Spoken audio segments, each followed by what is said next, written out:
بعد أن كانوا خاسرين بهدف مقابل لا شيء، أيضا تمثل الشيء الكثير بالنسبة للمنتخب السعودي. نعم، هذه الركلة الحاسمة التي أعطت في نهاية هذه المواجهة المنتخب اليمني لقب البطولة، وبالتالي احتفل اللاعبون واحتفل كل من في مدرجات مجمع السعادة بهذا الانتصار وبهذا التويج الثاني بالمناسبة للمنتخب اليمني في تاريخ هذه المسابقة بعد النسخة الثامنة والتي كانت اليمن التي خسرت نهائي 2002 على مستوى بطولة القارة بركلات الترجيح من أمام كوريا الجنوبية بعد سنوات طويلة. عاشرة للناشئين، لقب مستحق. المنتخب اليمني يحتفل هنا،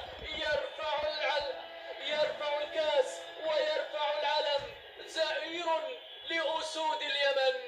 اليمن من هنا تزف الأفراح من مجمع السعادة في كل ربوع اليمن.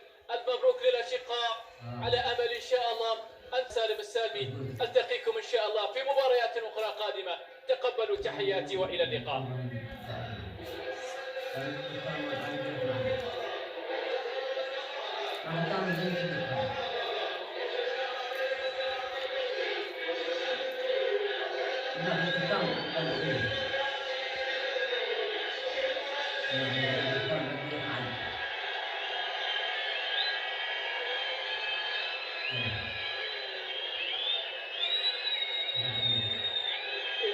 هكذا أسدل الستار عن آخر لحظات هذه الحكاية. حكاية كانت جميلة للمنتخب اليمني الذي نجح